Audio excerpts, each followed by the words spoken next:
Hey, how you doing, good people? How you doing? Welcome to Stock with Larry Jones. Hit the like, subscribe, and the notification bell. And if you've been with me for a while, continue to hit the like button as soon as we come on. Hey, I just want to share some information with you guys today about the stock market, what's going on. It's been a kind of a crazy day. I got notes everywhere. The desk is a mess, but just been trying to see where was some good positions. Of course, if you're not in the Patreon, you're missing out on some really hot plays. Come join the Patreon. That's us, the Stock Squad, and get our best, okay? All right, so we get those quick trade alerts when you're in the Patreon.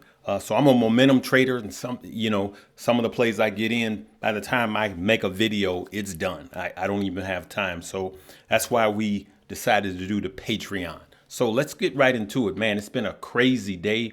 The market is rebounding. Let's see here. Look at this. Look at this. Stocks are rallying to start the week with the Dow now up more than 500 points. Of course, it has cooled off just a little bit, but after last week, it was a monster. Let's do refresh here. All right. Okay, there we go. All right. So now we can see the Dow is over 500 points, 577 points right now. So it came back with a roar today, just like we expected. So you see the S&P and the NASDAQ are both up. Everything is up over 1%. As you can see, NASDAQ 1.29, 1.78, and the S&P 1.38. We will take that.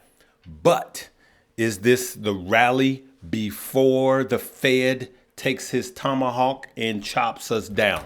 Now, the Fed FOMC meeting will start tomorrow, and then he will have his Fed decision on Wednesday. You guys know how it normally goes, right?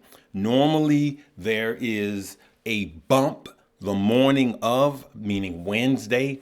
In the pre-markets, it's usually green actually before the Fed speaks. And then the Fed may say something, cause a little jerk up, and then literally minute by minute by minute, long as he talks, the market starts to sell off. I would say it did that 10 out of the last 12 times. So if you took your money and chopped it up into 12 pieces, lost 2 and gained 10, then you would have won. And that is some of the trading that I do actually. But I'm going to continue to say this.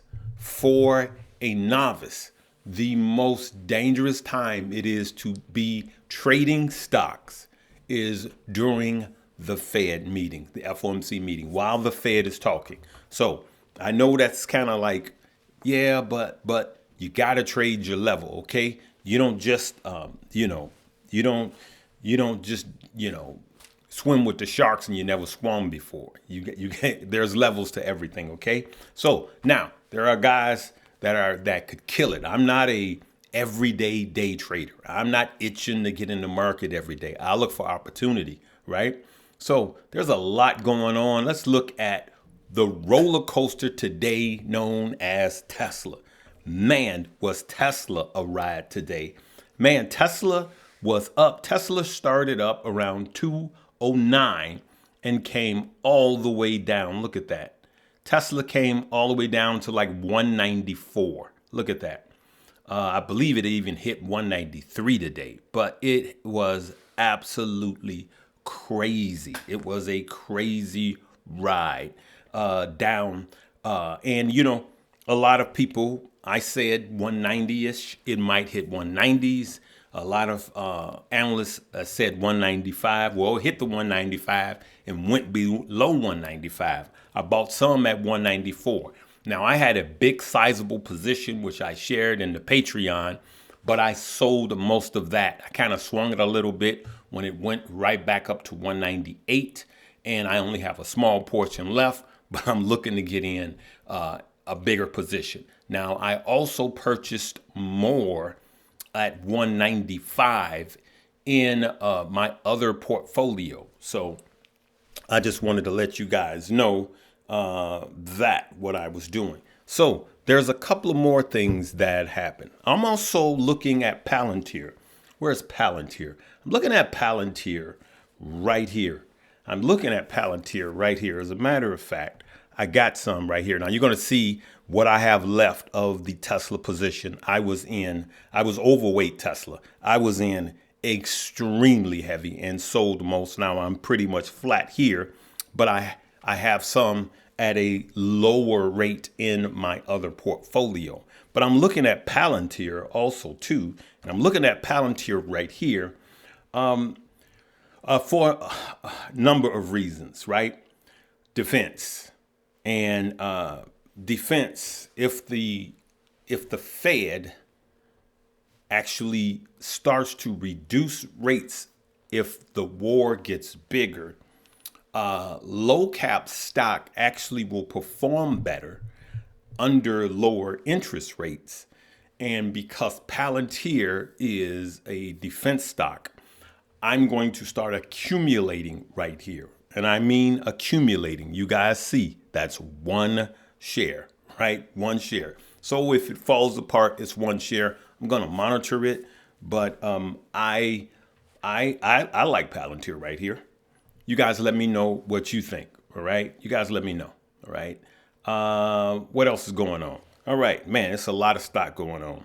Believe it or not, AMC was up 10% today, right? AMC was just hitting up really high, and I'm looking for a short position on AMC when it gets up to 10, right? And I'll probably ride it back down to 950 on a short position on AMC.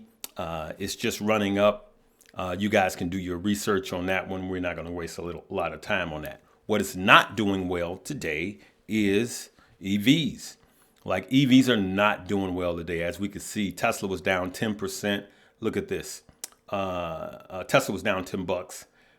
And Rivian and ChargePoint, anything EV was not doing well today. And the auto industry, even though they're coming to some sort of agreements with the UAW strike, it's like it's been priced in. The market is not feeling it, and neither am I.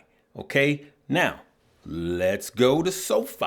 I'm just going to bounce all over the place. Let's look at Sofi.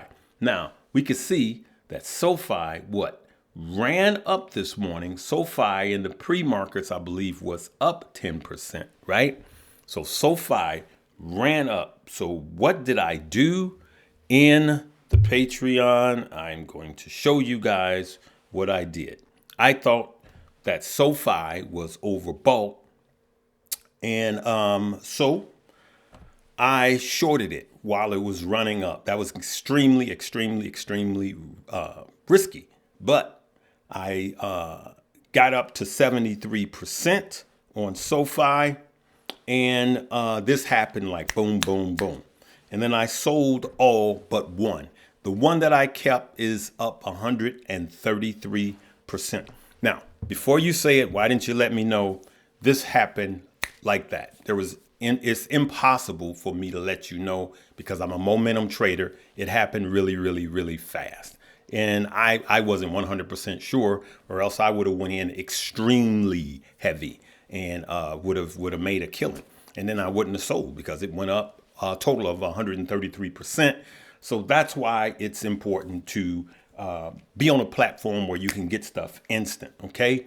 So I just wanted to show you guys that with Sofi and let's see, Tesla. Now I'm going to, so McDonald's was up, big deal. They reported before opening bell. Yeah, it really is a big deal for those of you that are long on the market. McDonald's lets us know what the consumer is doing. Now let's go to Tesla, because Tesla is the interesting one.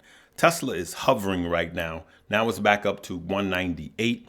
It broke below. My question to you is, let's I know I showed a trade. Let's not focus on trades. Let's focus on long-term positions. Let's focus on a long position.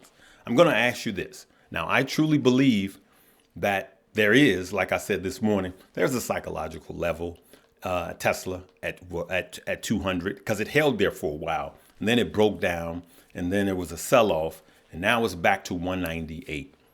My question to you is, and I'm looking at 190, I'm cool. I know some of the talking heads are saying 120. Oh, Tesla could get down to 120. But I will be in way before 120. I'm cool at nibbling at 190. I'm cool at nibbling at 195. You let me know what you think about Tesla. I know some people saying, hey, it's coming down to 120, but we know it's Tesla. Tesla always defies gravity. Like Tesla is like a superhero. Tesla has a cape on, even with things cooling off. And I just believe that, since the earnings call, since Elon was sounding so subdued and so beat down and telling everybody to lower their expectations, that it's just kind of I think he almost kind of wanted this to happen in some ways, right? And so all we need is a little good news for Tesla to, gap back up. If the Fed comes out Wednesday and says something positive like, hey, because we're funding two wars now, or because of, GDP was up, but we feel that it's still okay. The economy is strong. We don't really need to go up anymore. I believe that we will get a pop on Tesla. And then, of course, we have earnings coming for Apple. Now, Apple is a gauge for the stock market. Apple and companies like McDonald's, Apple is a gauge. And we really need to keep our eye to see what Apple will do. If there's a sell-off on Apple, I'm setting tight stop losses on these trades, not on my DCA, my long-term DCA, but I'm setting stop losses on these trades. And I might tighten up my stop losses, should I say. You set your stop loss according to what you feel. And if Tesla goes down, I believe it's not going to be good for the rest of the market. You let me know what you think. Okay, good people. Listen, also check out Stock Up You. Stock Up You will be the second link below. And then Moo. Get your 16 free stock. And then join the stock squad. It's not just me there. You got Keenan Grace, Stockmo, and Stocks with Josh over there. All right, good people. Hey, we love you guys. We're going to see you later. Live, love, laugh, and learn.